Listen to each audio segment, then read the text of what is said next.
자, 여러분 안녕하세요. 자, 오늘은 지난 시간에 뒤를 이어서 드디어 우리가 서양사에 대해서 수업을 들어가도록 하겠습니다. 자, 고대 역사에서 봤을 때 서양의 역사에 대해서 이야기를 한다면 기본적으로 그 시작은 고대 그리스 지역에서부터 이제 우리가 찾아볼 수가 있습니다. 이 그리스 지역은 바로 여기에 위치하는 곳이에요. 이곳이 바로 이제 그리스라고 불리는 곳이거든요. 이 북쪽에는 마케도니아라고 하는 나라가 있었지만 여기에는 선생님이 이렇게 표시가 됐었으나 여기 수많은 섬들이 있었고 거의 우리나라로 따지면은 이제 우리나라 남해안 쪽에는 리아시스식 해안이라고도 얘기를 하죠. 바로 굉장히 많은 섬들이 있는데 그것처럼 여기에 엄청나게 많은 섬들이 있으며 그 섬들을 중심으로 해가지고서 여러 개의 도시국가들이 많이 만들어지는 모습을 보여주게 됩니다. 자, 바로 여기에서 서양 문명의 그 역사의 그 시작이 시작되었다고 우리는 보통 생각이 되어서요. 자, 이제부터 그 시작을 우리가 살펴보도록 하겠습니다. 자, 잘 따라오세요. 되게 좀 많이 복잡할 수도 있어요. 먼저 보면 다음과 같습니다. 폴리스, 그리스인들의 삶의 터전이 된다. 삶의 터전이 되다. 그 다음에 3번까지에 해당하는 부분에 대해서 수업을 진행을 할 것입니다.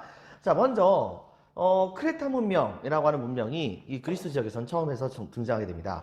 바로 어디냐면은 여기에 위치한 이 그리스 지역과 사실 이쪽에 나일강이 흘러가죠. 그리고 이쪽에 있는 문명의 이름이 뭡니까? 여기가 아프리카예요. 여기에 있었던 이 문명의 이름이 뭡니까? 바로 이집트 문명이었었죠. 혹시 기억날까 모르겠는데 이쪽에 있었었던 그런 문명이 뭡니까? 혹시 기억날까요, 여러분들?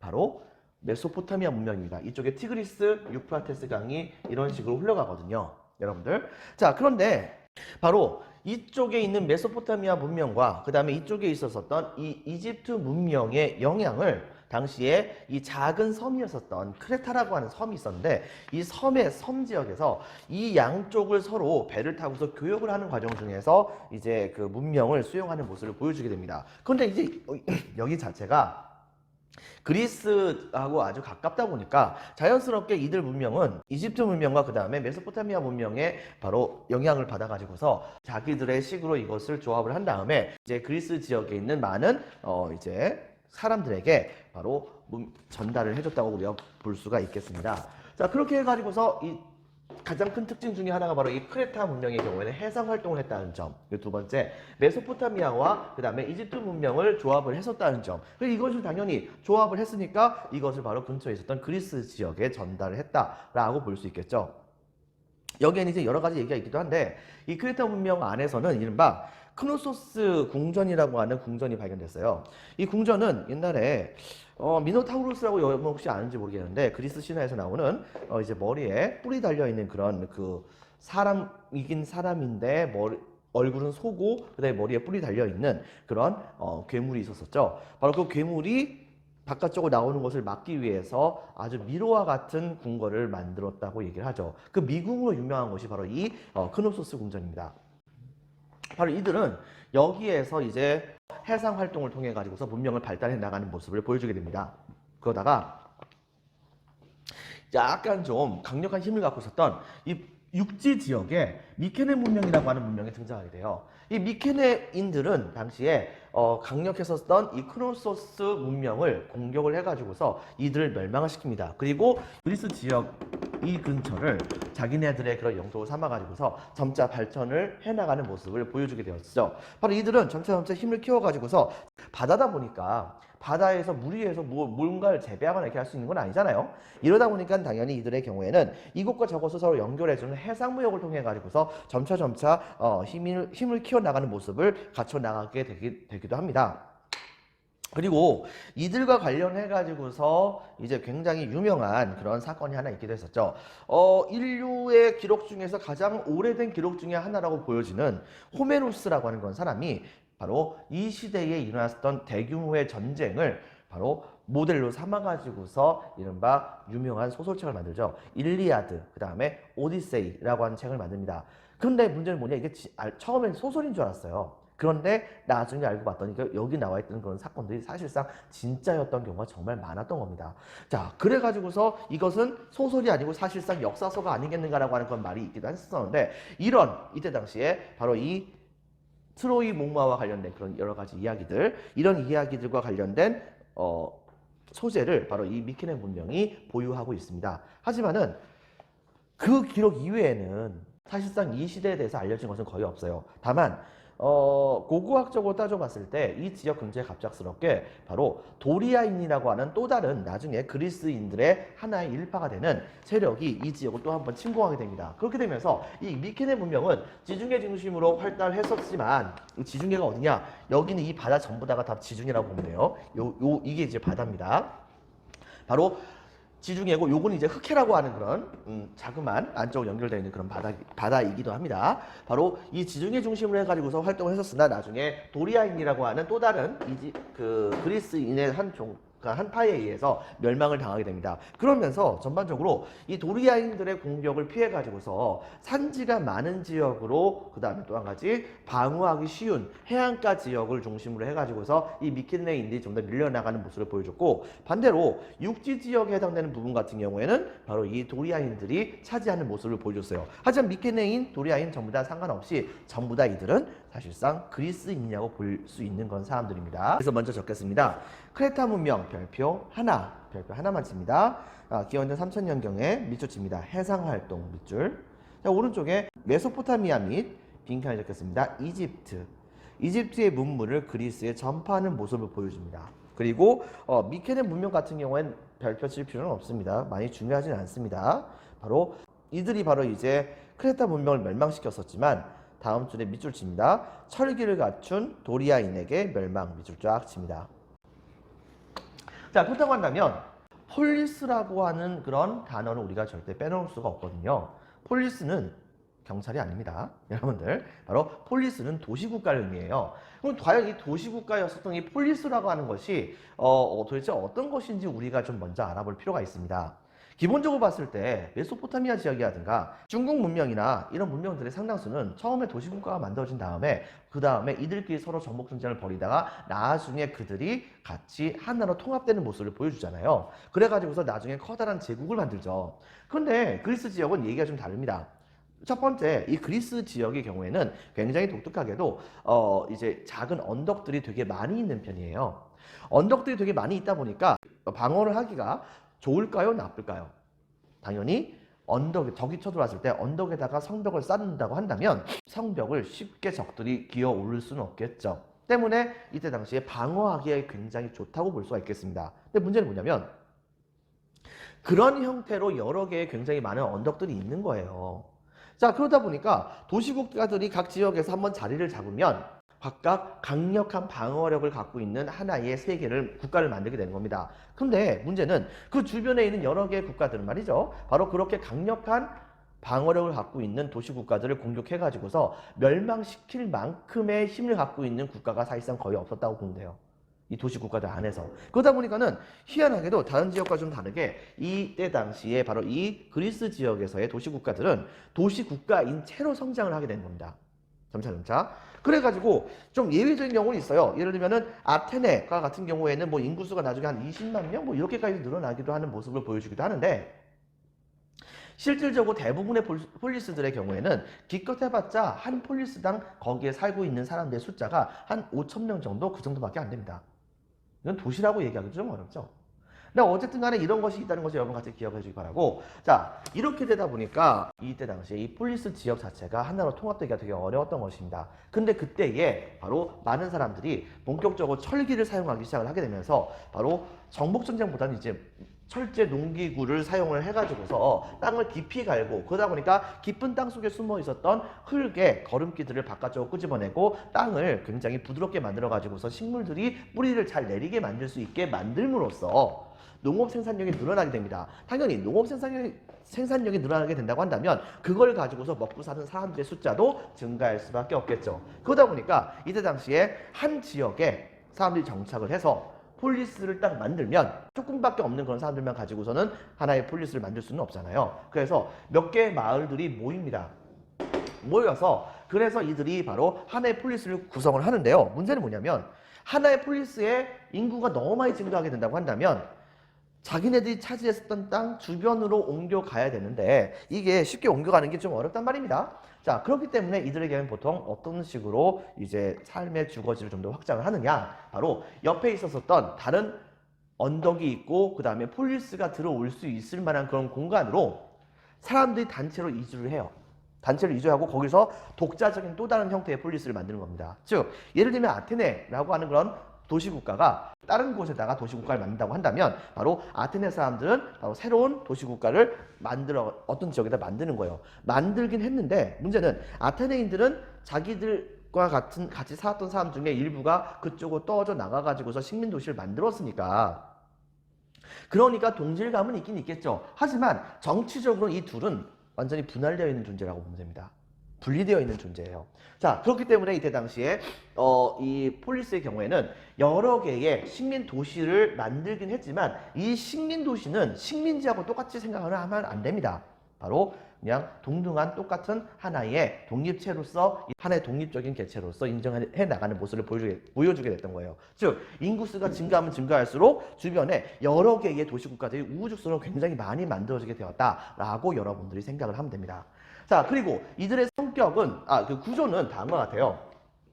여러분들 교과서 200페이지에 나와 있는 그런 장면처럼 먼저 이제 가장 높은 언덕이 있는 곳은 있죠. 아크로폴리스라고 해가지고서 거기에선 바로 여러분들 알다시피 그리스에서는 바로 12명의 신들이 있죠. 그 12명의 신 중에서 그 폴리스가 숭배하는 그런 신을 모시는 신전을 그곳에다 이 커다란 언덕에다가 이제 세워놓습니다. 그리고 거기를 약간 좀 요새화하죠. 바로 여러분들 프린트 200페이지 왼쪽 위에 보면 거기에 아크로폴리스라고 보일 겁니다.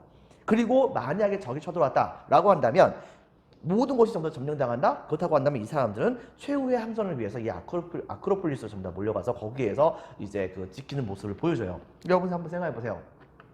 여기 보이는 이 바위덩이들을 어떻게 넘어갈 수가 있겠습니까? 결과적으로 주변에 있었던 웬만한 군대를 갖고 와가지고서 여기를 점령하러 오는 것이 아닌 이상 이때 당시에 바로 주변에 있는 어떤 폴리스들도 옆에 있는 폴리스들을 쉽게 점령할 수 있는 상황이 못 됐던 겁니다. 여러분들 바로 그런 점을 같이 기억을 해주기 바라고, 두 번째 아고라라고 하는 곳이 있습니다. 즉 모든 사람들이 전부 다 정치에 참여할 수 없기 때문에 나를 대표할 수 있는 국회의원을 뽑아가지고서 국회의사당에 보내서 거기에서 민주적인 그런 토론을 하게 만들잖아요. 근데 이 시대 때 이 사람들은 굳이 그렇게 할 필요가 없는 겁니다. 왜? 인구수가 그만큼 엄청나게 적어서. 때문에 성인 남자들이라고 한다면 웬만하면 전부 다 여기 참여해가지고서 정치적인 여러 가지 사안들을 서로 결정을 하고 논의하고 하는 그런 모습을 보여주게 돼요. 이거야말로 진짜 진정한 민주주의라 볼 수 있겠죠. 바로 이러한 많은 사람들이 모여가지고 토론하고 논의를 할 수 있는 그런 장소가 바로 이 아고라라고 합니다. 이런 점을 같이 기억해 주고요. 그 외에도 주변 지역이 있어가지고서 예를 들면은 농촌 지역이라든가, 그래서 농촌 지역 같은 경우에는 식량을 되겠죠. 어촌의 경우에는 바로 해산물 같은 걸 될 것입니다. 바로 농촌이라든가 어촌과 같은 그런 지역들로 이제 나뉘어진 그런 모습을 각 도시국가들이 그런 형태의 모습을 띠고 있었다라고 여러분들이 생각을 해주면 되겠습니다. 당연히 좀 전에 선생님이 설명했다시피 성격은 폴리스 간엔 정치적인 독립이 있었고 또 한 가지 공동체 의식이 있었습니다. 이들은 심지어는 예를 들면 아테네에서 떨어져 나가는 그 식민 도시가 아테네하고 정치적으로 봤을 때 서로 맞지 않으면은 아테네하고 그 다음에 아테네에서 떨어져 나간 식민 도시들끼리 막 전쟁도 하기도 하고 막 그래요. 자, 그렇기 때문에 이 곳에서는 허구한 날 전쟁이 끊일 날이 없었습니다. 그렇긴 한데 이때 당시에 올림피아 제전이라고 하는 운동회를 통해 가지고서 신에게 바치는 이 올림피아 제전을 통해 가지고서 자기네들은 그래도 하나의 동족이다 라고 하는 것을 이제 알고, 그 다음에 그 올림피아 제전이 바로 열리는 그 순간에는 한참 전쟁을 하는 과정임에도 불구하고 전쟁을 잠깐 중단하는 그런 모습을 보여주기도 합니다. 자, 이런 식으로 해가지고서 이렇게 이들은 공동체 의식을 갖고서 서로가 여기 이 올림피아 제전 안에서 서로의 단련된 몸을 겨루는 모습을 보여주기도 했었다는 것을 여러분들 기억을 해주기 바랍니다. 자, 그래서 내용을 보면 다음과 같습니다. 먼저 폴리스의 경우에는 별표 1개 반, 폴리스 동그라미 1번, 배경, 자 철기 빈칸에 적겠습니다. 철기 사용 확산, 동그라미 2번, 농업 생산력 증가, 동그라미 3번, 인구 증가. 자, 성립에서는 동그라미 1번, 촌락이 모여 뭘 만든다고 했었죠? 바로 폴리스입니다. 폴리스 성립. 동그라미 2번, 지중해 및 흑해 주변으로 여러 식민 도시를 건설합니다. 동그라미 1번, 아크로폴리스 신전 신전 쉼표 소재로 되어 있죠? 이거 쉼표 오타입니다. 신전이 있다는 얘기예요. 신전 소재, 쉼표, 그 다음에 피난처기도 했었습니다. 동그라미 2번 아고라라고 하는 그런 커다란 광장이 있었고 이 안에서 집회를 하거나 그것이 아니라고 한다면 뭐 시장 같은 것이 위치해 있기도 했었습니다. 그리고 또 한 가지 동그라미 3번 뭐 농촌과 어촌과 같은 주변 지역으로 나뉘어졌었고요. 성격 같은 측면에서는 동그라미 1번 폴리스 간의 정치적인 독립이 있었습니다.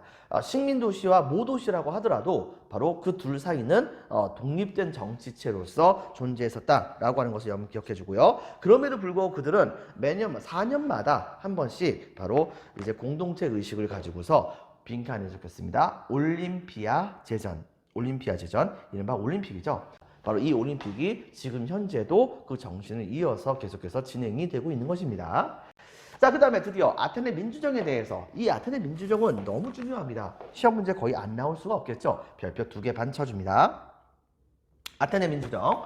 아테네라고 하는 그런 도시국가는 바로 아마도 미케네 문명의 후예가 아닐까 하고 생각해 볼 수가 있습니다. 주로 해안가에 위치해 있었거든요. 여러분들 프린트 바로 200페이지에 나와 있는 아테네가 어디에 위치해 있는지 찾아보면 좋을 것 같다는 생각이 듭니다. 자, 거기서 주로 이제 이곳의 경우에는 해안가에 위치하다 보니까 자연스럽게 상공업이 많이 발달했었어요. 글쎄요, 여기로 따져본다면 한 이 정도에 위치했다고 볼 수 있지 않을까요? 이 정도에 위치했다고 볼 수 있는데, 그런데 이제 문제는 뭐냐면 이들의 경우에는 처음에는 대부분의 나라가 그렇다시피 족장이 힘을 키워서 왕이 되는 단계까지는 다 일반 국가들하고 다른 세계에 있는 다른 국가들하고 똑같다고 볼 수 있습니다. 이 족장들이 점차 힘을 키워서 왕정을 이루었었죠.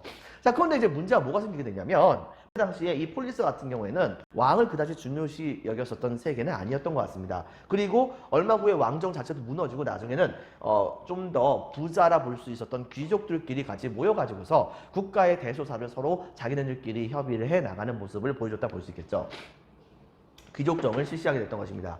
바로 이때 당시에 이른바 중장보병이라고 하는 전쟁 방식이 이때 당시에 굉장히 각광을 받게 됩니다. 즉 원래는 고대 사회에 있어서 보병하고 기마병하고 싸우면 당연히 누가 이기느냐? 기마병이 이깁니다. 근데 이 지역에서는 약간 좀 예외였어요. 왜냐하면 이때 당시에 처음에는 전쟁터에 나갔을 때는 어떤 식으로 싸웠었느냐?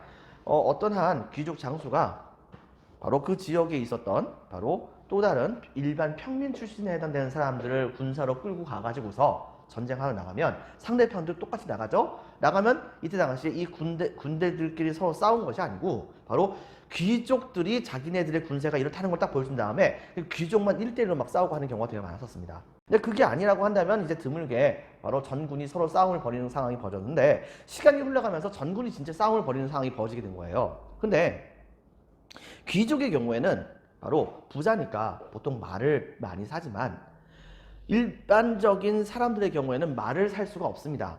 말을 살 수가 없다 보니까 그러다 보니까는 이 시대 때에 국가에서 바로 시민들에게 무기를 지급하거나 하지는 않았거든요. 때문에 몸을 보호할 수 있는 갑옷이라든가 칼이라든가 이런 것들은 자기가 부담하는 것이 원칙이었었습니다. 근데 시간이 흘러가면서 어떤 일이 벌어졌느냐? 이제 농업 생산량이 높아가고 그다음에 또 한 가지 이때 당시에 해상 무역이 발달해 나가면서 일반 평민층에 해당되는 사람들이 이때 당시에 점차 경제적으로 성장을 하게 된 거예요. 근데 경제적으로 성장을 했었지만 말을 살 정도까지는 안 됐던 겁니다. 그러다 보니까 그들은 이때 당시에 전쟁터에 나가는 상황이 된다고 한다면 비록 말은 사가지고서 이제 전쟁에 나가진 않겠지만 보통은 바로 전쟁터에 딱 나갔을 때 가슴 쪽을 가릴 수 있는 청동으로 만든 갑옷이라든가 그 다음에 투구라든가 그 다음에 이제 팔목이라든가 이런 데를 막을 수 있는 그런 감싸개 같은 것을 갖고서 그 다음에 청동칼, 나중에 이제 철제칼로 이제 변신하겠죠. 바로 이런 칼들을 자기가 이제 스스로 무장을 하기 시작을 하게 됩니다. 그러다 보니까 이때 당시에 귀족들의 숫자보다는 평민들의 숫자가 압도적으로 많잖아요. 그렇죠, 여러분들? 이제 그 다음에 또 한 가지 뭐가 있냐면 중장보병 밀집대형 전술이라고 하는 것을 이때 당시에 이 그리스인들이 주로 즐겨 사용했었어요. 그것은 바로 뭐냐면 예를 들면 이런 식인 겁니다. 군인이 있죠? 군인이 딱 있으면 이 군인은 전쟁을 하러 나갈 때 혼자서 막 나가가지고 싸우고 이렇게 하지 않습니다. 어떻게 하냐면 바로 방패를 딱 들고 그리고 한쪽엔 창을 들고 전쟁터에 딱 나가는데 문제는 이 방패는 나의 반쪽만 가립니다. 여러분들, 나의 반쪽을 가리면 나머지 반쪽은 누가 가려주냐? 바로 옆에 있었던 또 다른 동료가 자기의 방패를 들고 나의 반쪽과 상대방의 반쪽을 가려줘요. 또 옆에 있었던 사람은 또 그렇게 가려주고, 결과적으로 이렇게 앞면을 방패로 쫙 방어를 한 다음에, 그 다음에 바로 옆으로 꺾어질 때는 바로 옆으로 꺾어질 때 옆에 있는 사람들이 이렇게 또 방패를 들어가지고 이런 식으로 또 막아줘요. 또 한 가지, 그 다음에 이런 식으로 해가지고서 방패들을 이렇게 세운 다음에는, 그 다음에는 옆에 있는 사람들은 이쪽으로 방패를 딱 세워서 이런 식으로 막아주고, 자, 그 다음에 이쪽도 마찬가지겠죠? 뒤쪽도 마찬가지입니다. 이런 식으로 직사각형 정도에 해당하는, 직사각 형태에 해당하는 그런 이른바 방패로 완벽히 바깥쪽에서 화살이라든가 이런 것을 충분히 막을 수 있을 만큼 바로 강력한 방패의 군단을 만듭니다. 그리고 위쪽으로 그럼 활을 쏘면 어떻게 하느냐? 이 중간중간에 가운데 있는 사람들이 바로 위쪽을 막는 거예요. 이렇게. 결과적으로 어떻게 보시냐면 이 군단들은 말 그대로 성동으로 만든 전차부대라고 생각하면 됩니다. 속도는 좀 느리지만. 결과적으로 말이 달려와가지고 이걸 깔아뭉갠다고 해봐요. 말이 달려와서 깔아뭉갠다고 하더라도 이것을 지금 방패를 막는 사람들의 숫자가 많다 보니까 말의 무게조차도 전부 다 견딜 수가 있는 거예요. 결과적으로 전쟁터에서 말이 필요 없게 됩니다.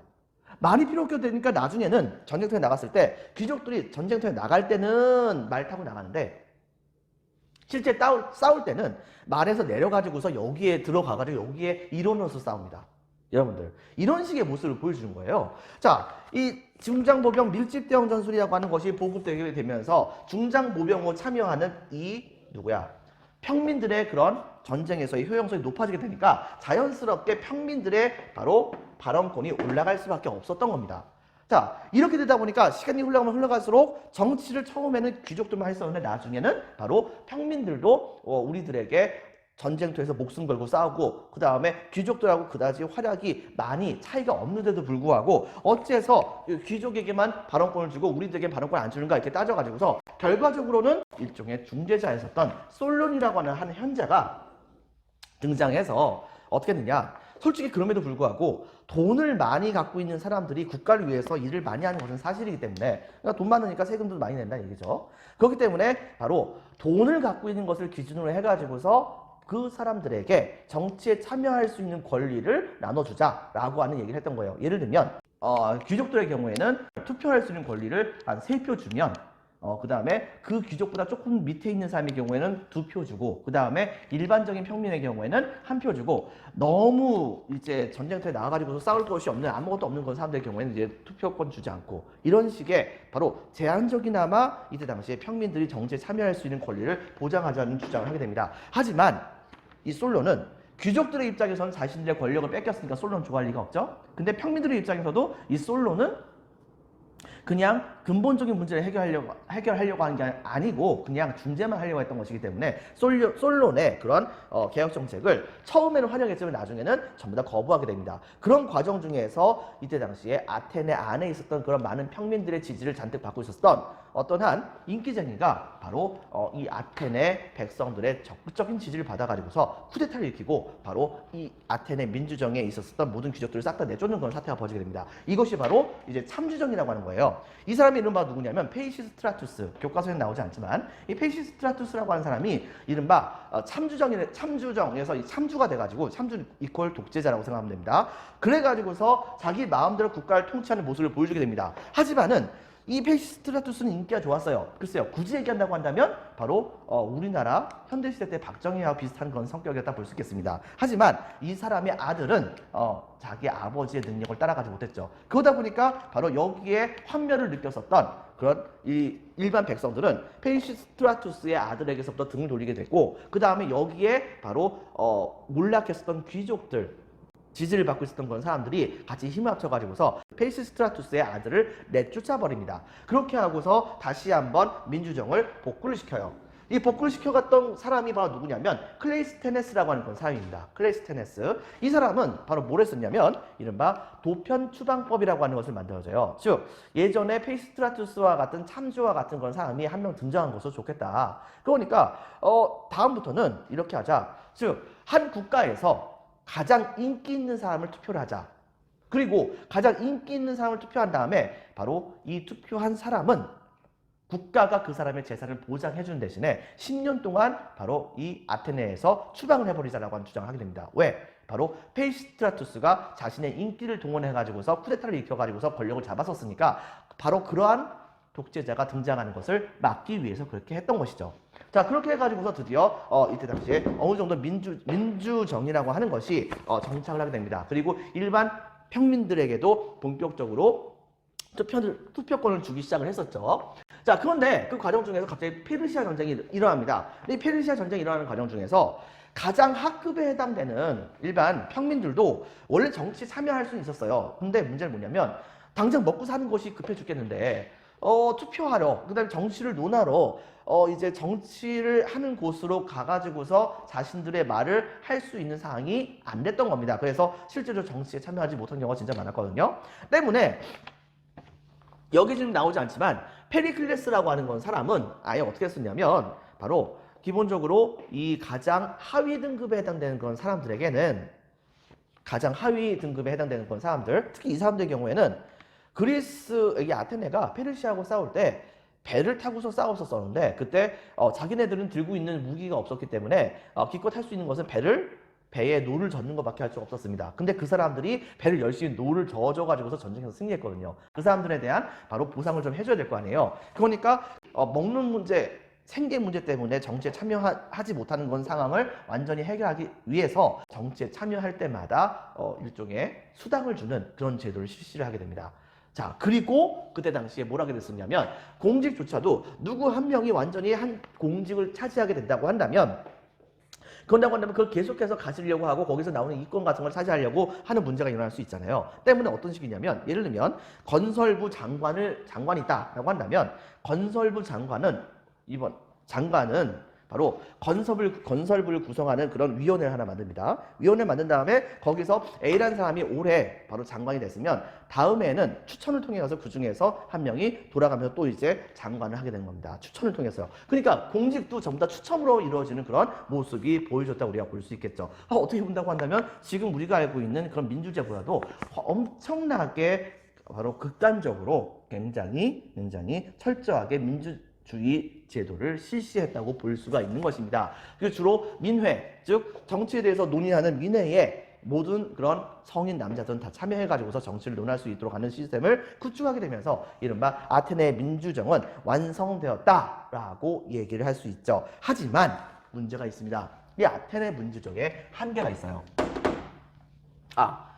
그것은 바로 뭐냐면 여자와 외국인 그리고 이때 당시에 그 규모가 생각보다 굉장히 많이 있었다 볼 수 있었던 거의 한 3분의 1 이상이 있었다 볼 수 있었던 노예들의 경우에는 정치에 참여하지 못하게 합니다. 성인 남자만 참여할 수 있게 만들었었던 거예요. 여러분들 프린트 8페이지 오른쪽 위에 보면 거기에 이제 아테네 인구 구성을 보면 그렇게 알 수 있습니다. 결과적으로는 여기서 시민이 12만 명이 어디 있죠? 근데 12만 명 중에서 여러분들 선생님이 알고 있던 그래요. 그 중에서 바로 여자들은 빼야죠.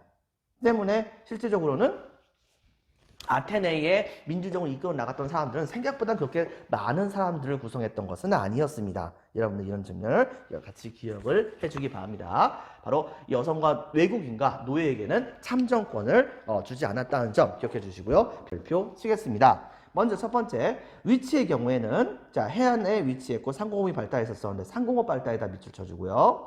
자, 평민층의 성장에서는 밑줄 칩니다. 초기 왕정, 귀족정, 거기다가 박스 칩니다.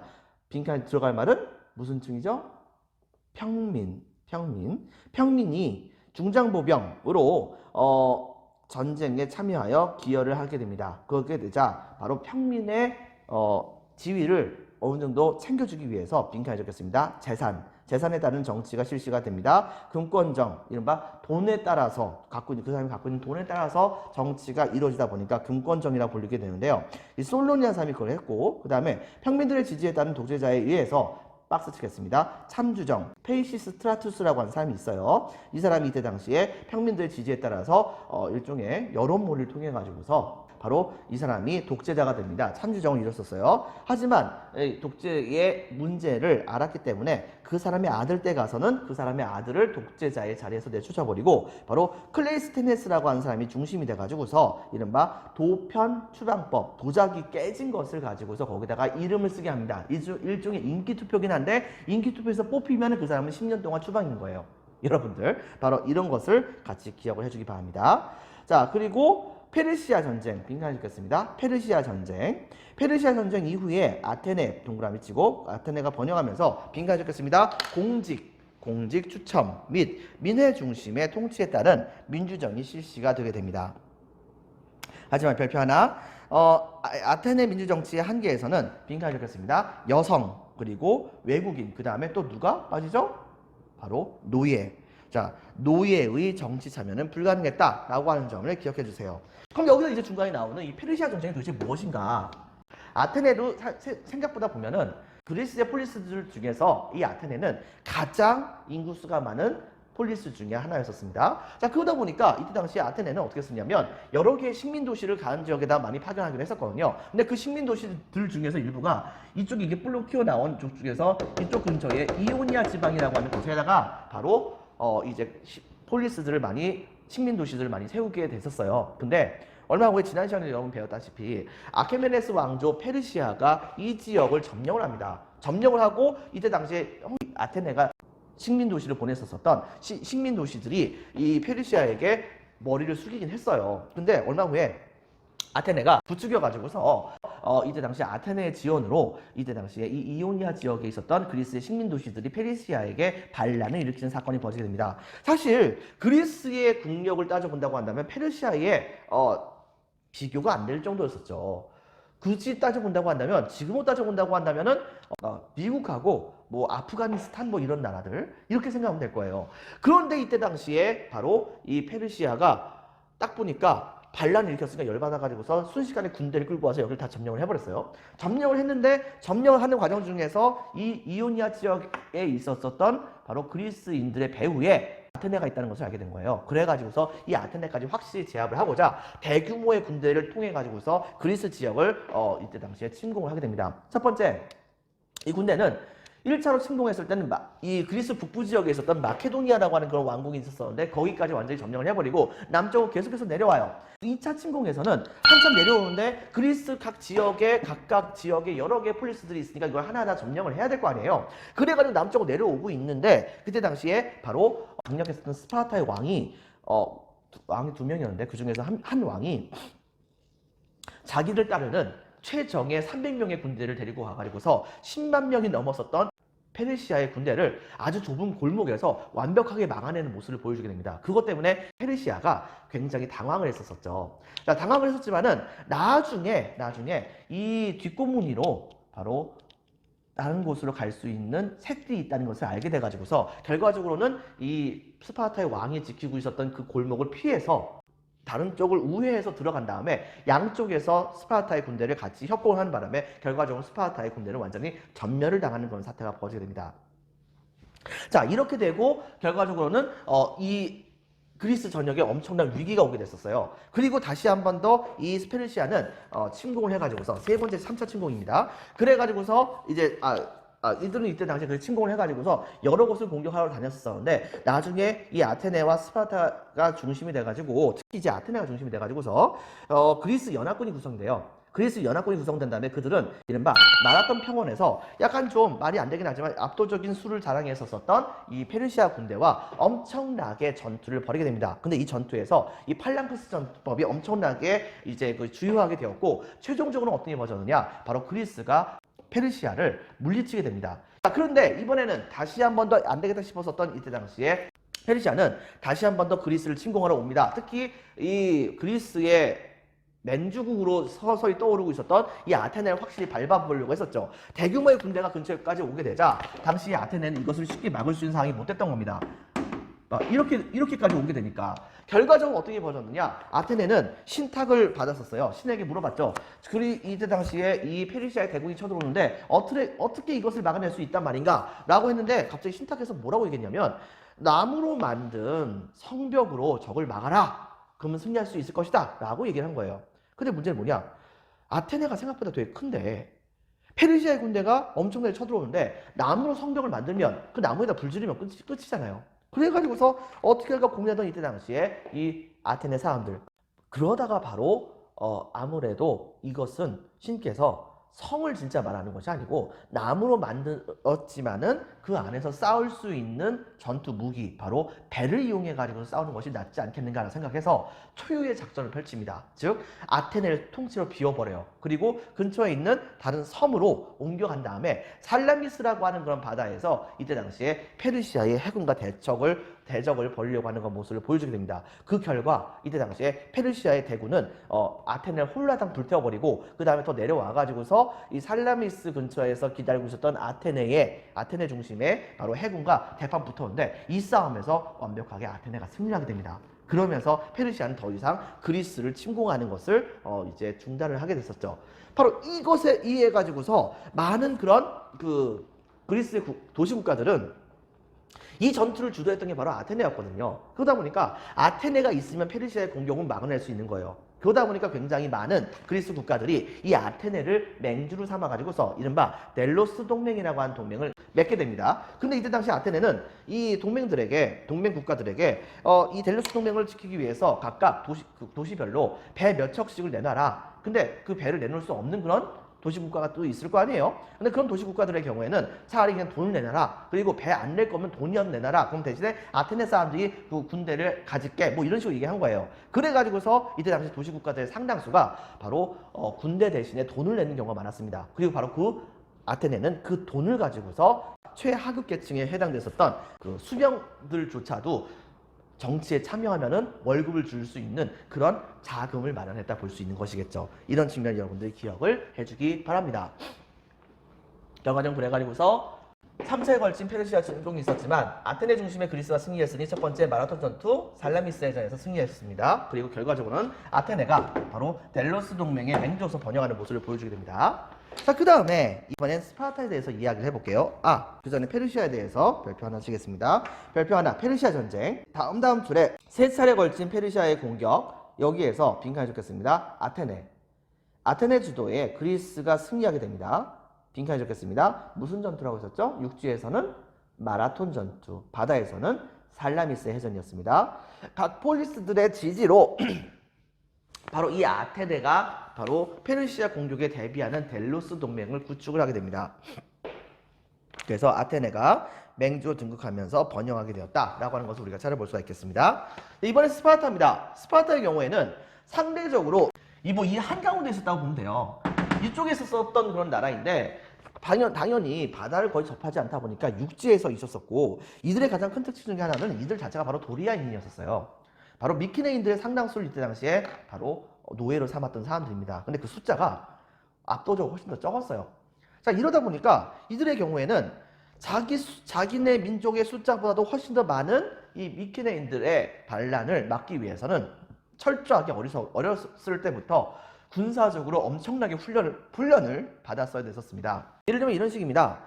이제 여러분들 프린트 8페이지에 역시 나와 있기도 한데요. 스파르타의 인구 구성을 보면 당시에 국가 노예가 5만 명이에요. 국가 노예를 이제 뭐라고 부르냐면 헤일로타이라고 보통 부르는데, 이 헤일로타이에 해당하는 국가 노예는 5만 명이 해당됩니다. 그리고 여기에서 스파르타의 공격에 대해서 저항하지 않고 스파르타에게 협조적으로 나섰던 그런 사람들의 경우에는 바로 노예 신분에서 뽑아줍니다. 하지만 시민의 그런 자격은 주진 않았었죠. 자, 그러다 보니까는 이들의 경우에는 한 2만 명 정도가 있었었는데, 이제 페리오이코이라고 하는 건 사람들이었어요. 바로 이런 사람들의 경우에는 반자유민으로 있었습니다. 하지만 이들은 국방을 담당하는 그런 능력 같은 것은 자격은 주어지지 않았었어요. 다만 시민이라 볼 수 있었던 그런 사람들은 한 5천 명 정도밖에 없었던 겁니다. 이런 사람들이 적국을 막아냈었으니 이 5천 명은 바로 10배가 넘는 그러한 국가 노예들의 반란을 막아내기 위해서 자기네들끼리 미친 듯이 열심히 바로 이제 단련을 했었어야 됐던 상황이었습니다. 자, 이렇게 되다 보니까 자연스럽게 스파르타는 항상 엄격한 군사 훈련을 할 수밖에 없었어요. 즉 내륙에 위치하고 바다가 없으니까 농업이 발달할 수밖에 없었었는데, 소수 이주민이 원주민들을 전부 다 노예로 삼았기 때문에 이 체제를 지키고자 엄격한 군사훈련을 할 수밖에 없었었고, 그 다음에 일부 자유민이었었던 사람들을 제외하고, 그 다음에 소수 시민을 제외하고 대부분은 국유 노예였었습니다. 국유 노예가 도대체 무엇이냐? 바로 국가가 노예를 소유한 거예요. 왜?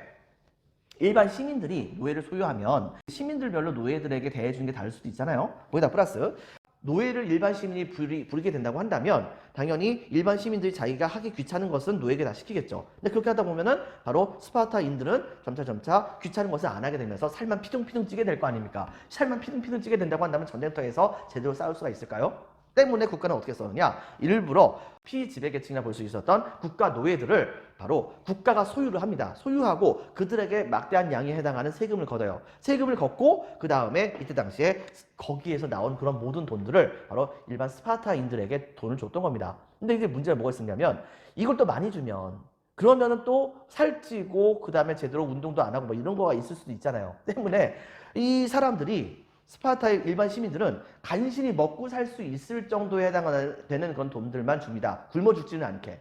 여러분들 결국 어느 정도까지 됐었냐면 심지어는 헤일로타이라 볼 수 있었던 국유 노예가 스파르타 시민보다도 더 부자인 경우도 있었어요.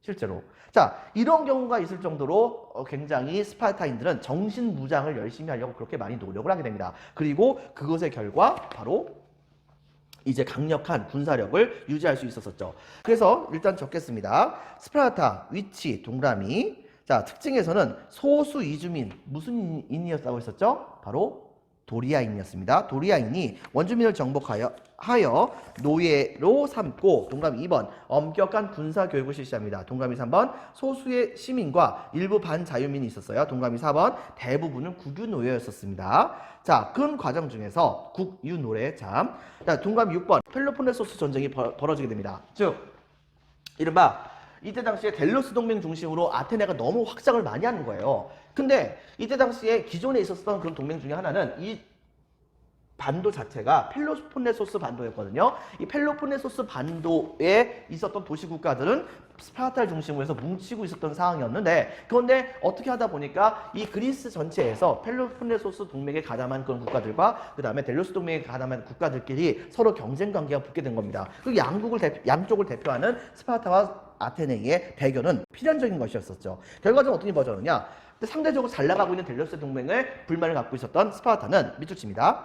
펠로폰네소스 동맹의 맹주인 스파르타 이들의 불만은 결과적으로는 아테네에게 바로 전쟁을 겁니다. 그리고 솔직히 말해서 해상 무역권을 많이 갖고 있었고 부자였었던 아테네는 확실히 스파르타보다는 많은 것이 더 풍부했어요. 잘 나갔었죠. 그런데 이제 문제가 뭐가 생겼냐면 중간에 갑자기 아마도 흑사병 혹은 패스트 뭐 이런 것으로 생각이 되어지는 병들이 바로 아테네 쪽을 덮쳐버립니다. 이것 때문에 결과적으로는 바로 이 아테네는 스파르타도 마찬가지고 서로 이제 한동안 전쟁을 벌이지 못했는데 특히 아테네가 굉장히 많은 사람들이 죽게 돼요. 이 전쟁을 이끌었던 대표적인 바로 이 아테네 지역의 최고로 유능했었던 바로 정치가가 페리클레스라고 하는 사람이었는데 문제는 뭐냐? 이 페리클레스도 바로 이 병으로 인해서 죽게 됩니다. 결과적으로는 몇 년 끌지 못한 상태에서 결과적으로 이 아테네가 그만 처음에 시작된 전혀 그렇지 않을 것 같았었는데 스파르타에게 무릎을 꿇게 됩니다.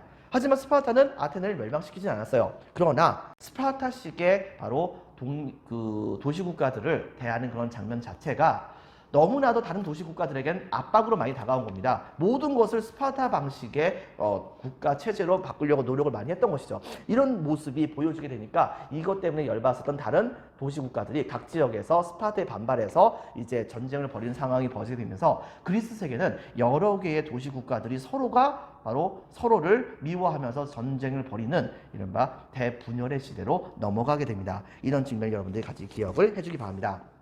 별표 하나. 펠로폰네소스 전쟁 밑줄. 자, 밑줄 칩니다. 펠로폰네소스 동맹의 맹주인 빈칸에 적겠습니다. 스파르타의 불만. 자, 오른쪽 끝에 스파르타의 승리. 하지만 그리스 세계가 분열되게 되었다. 이때에 바로 북쪽에서 바로 위대한 또 하나의 정복자가 등장하게 되죠. 그것은 다음 시간에 하도록 하겠습니다. 여러분들 정말 수고 많으셨습니다. 오늘은 여기까지 할게요. 감사합니다.